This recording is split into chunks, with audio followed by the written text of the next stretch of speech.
It was early morning in Tiptonville, Tennessee, July 29th, 2025. A homeowner walked outside expecting to find the usual, dew-covered grass, summer stillness. But what they found instead would send shockwaves across the entire country.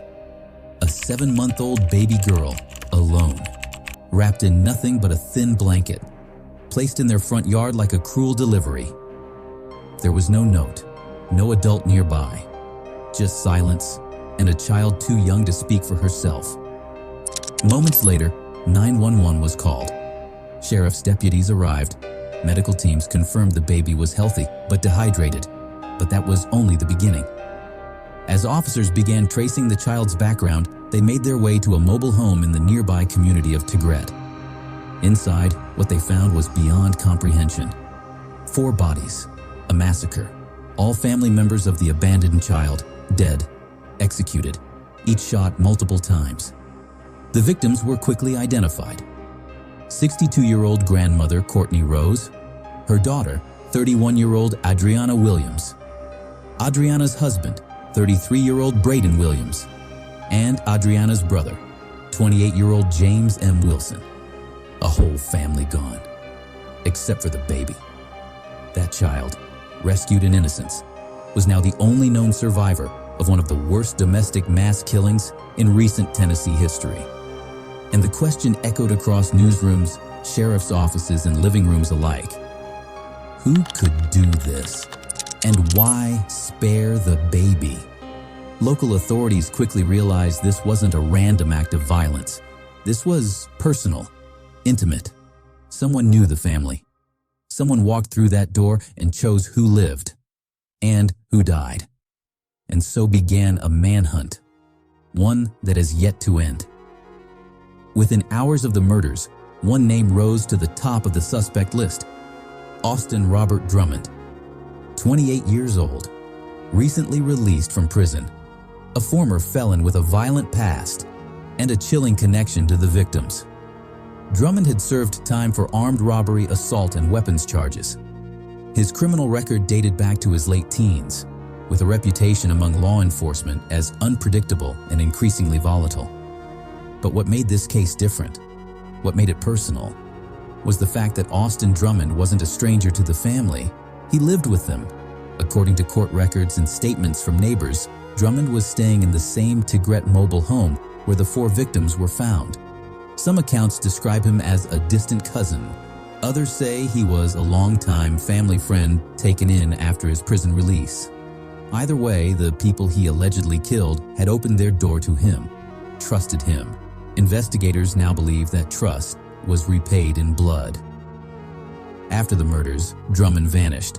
Law enforcement officials believe he fled the home with the baby and drove across county lines to Tiptonville, possibly in a white pickup truck that was later found abandoned. Surveillance footage shows someone matching his description walking along back roads later that night, but no confirmed sightings since. The most disturbing theory? Drummond may have spared the baby deliberately. Whether out of guilt, fear, or warped morality, he carried the child to a stranger's yard and walked away. Alive, but parentless. This act has raised even more questions about Drummond's mental state. Was this planned? Was it a sudden explosion of violence? Did he intend to murder the child too, but changed his mind at the last second? Police say they found no signs of forced entry at the home. No struggle, which suggests the victims never saw the attack coming. He lived with them. He waited. He struck.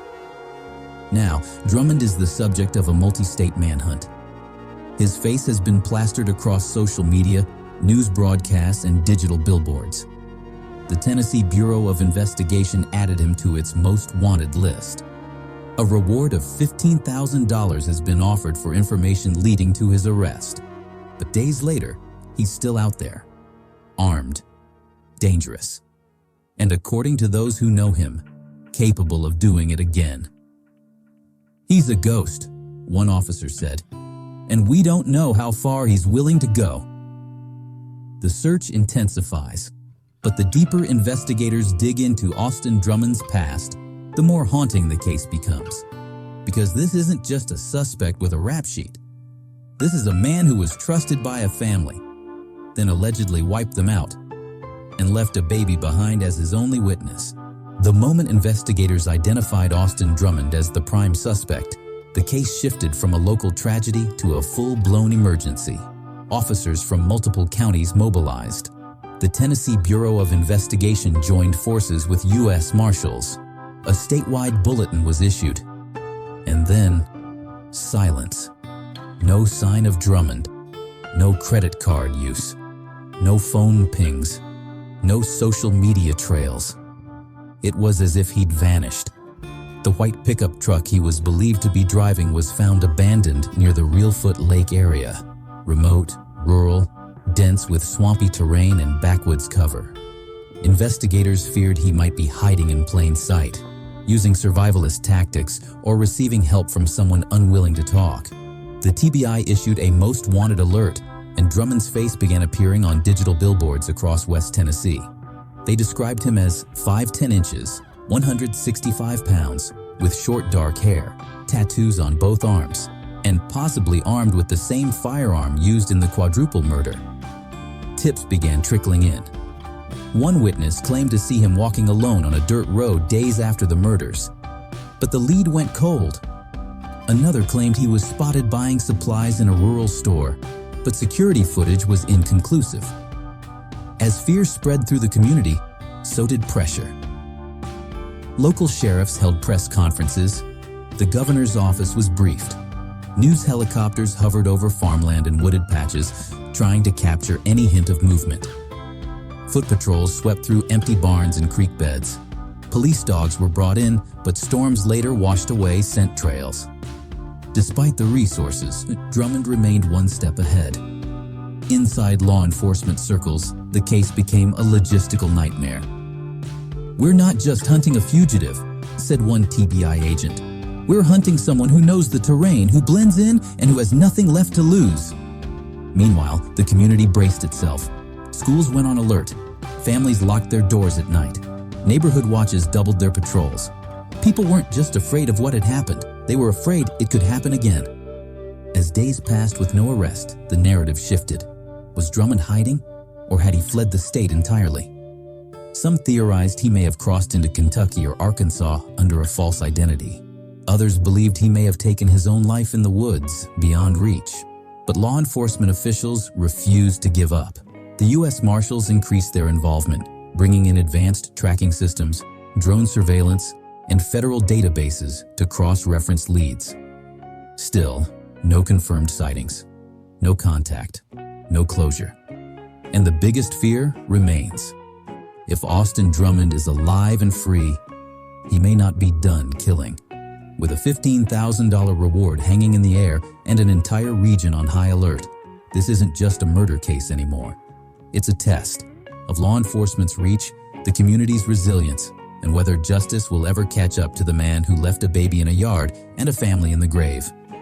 Tiptonville and Tigrett, Tennessee. Small towns nestled among cotton fields, farmland, and winding country roads. Quiet places, the kind of towns where neighbors wave at one another, churches fill every Sunday, and crime, real crime, seems like something that happens somewhere else. But not this time, when the news broke that 4 members of a local family had been murdered in their own home, and that their 7-month-old baby had been abandoned on someone's lawn. The community didn't just react with grief. It reacted with shock, with fear, with disbelief. Vigils were held within 48 hours. Locals brought candles, teddy bears, and handwritten prayers to the makeshift memorial forming near the crime scene.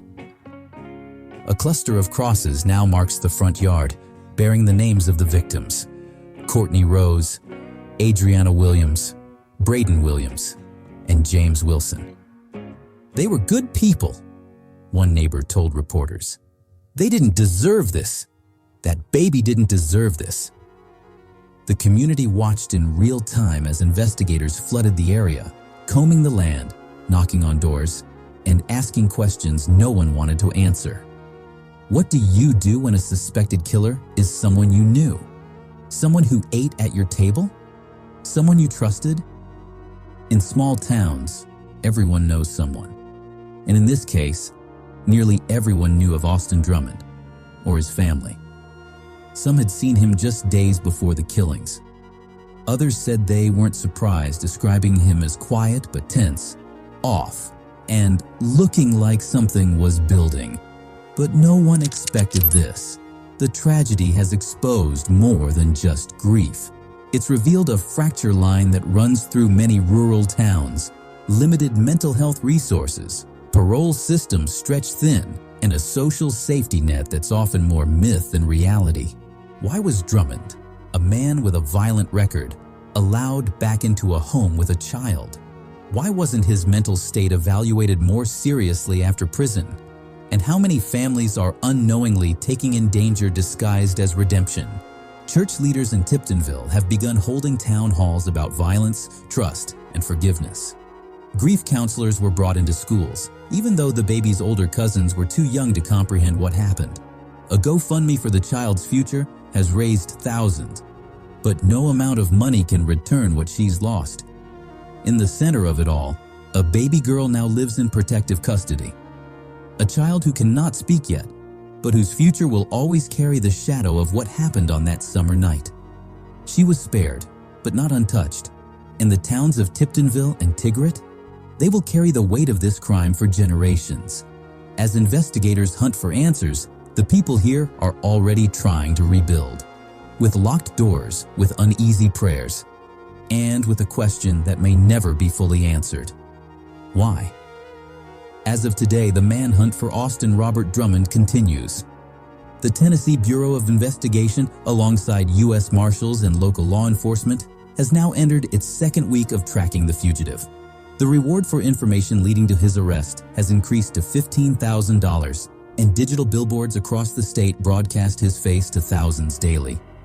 Despite public pressure and non-stop investigation, no confirmed sightings have been made. The white pickup truck believed to be his escape vehicle was found abandoned near Reelfoot Lake. Since then, authorities fear Drummond has either fled the region or gone into hiding, possibly with help. He may be blending in, one TBI agent told reporters. He may have changed appearance, altered his identity, or found shelter in an abandoned property. What we know is this: he's dangerous, and he's still out there. The arrest warrants against him are severe. 4 counts of first-degree murder, 1 count of aggravated kidnapping, multiple firearms charges. If caught, Drummond will likely face the death penalty or life without parole. But the longer he remains free, the more uncertain that outcome becomes. Meanwhile, forensic teams continue piecing together what happened inside the Tigrett mobile home.